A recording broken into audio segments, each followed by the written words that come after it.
So I'm sure, as you've all heard, Donald Trump has federalized the National Guard in California. He did this yesterday. This is in an effort to try to thwart protests that have been rightfully going on in LA due to the brutal ICE sweeps and crackdowns we're seeing on the immigrant communities of LA.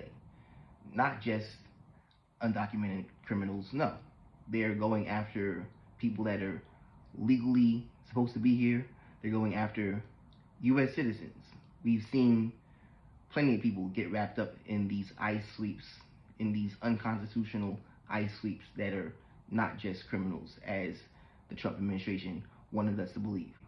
And this is the first time since the National Guard has been federalized since 1992, and it's the first time the National Guard has been federalized without the permission of said governor since 1965, when Lyndon B. Johnson did it in protection of American citizens. He was protecting civil rights protesters marching from Selma to Montgomery in Alabama. He did that against the wishes of Governor George Wallace. And again, this was in protection of American citizens.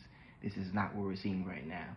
Right now, what we're seeing is a clear attack on American citizens. Tear gas and rubber bullets are being used against journalists and against protesters who are relatively peaceful.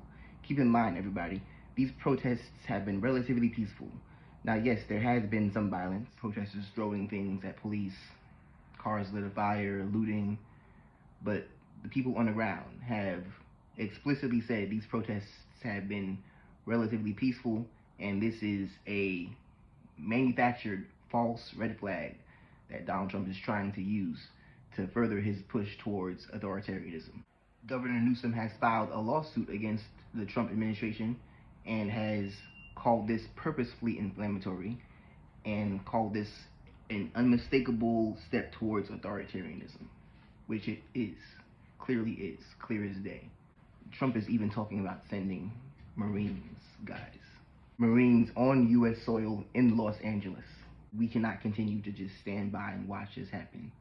We need to do whatever we can to speak out against this in whatever way we can, even if it's just a social media post, even if it's speaking to family and friends, even if it's going to protests. But again, to remind everybody, please protest peacefully. They want an excuse.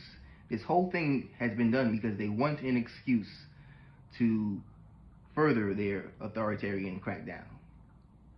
That's what they want. They want an excuse to further trample on our rights. That's what they want. Don't give them that excuse. Continue to resist and protest peacefully so that we're not giving into what they want. And we're actively speaking out against what's going on right now, because we need all hands on deck for what's going on right now. This is unbelievable. This is unacceptable.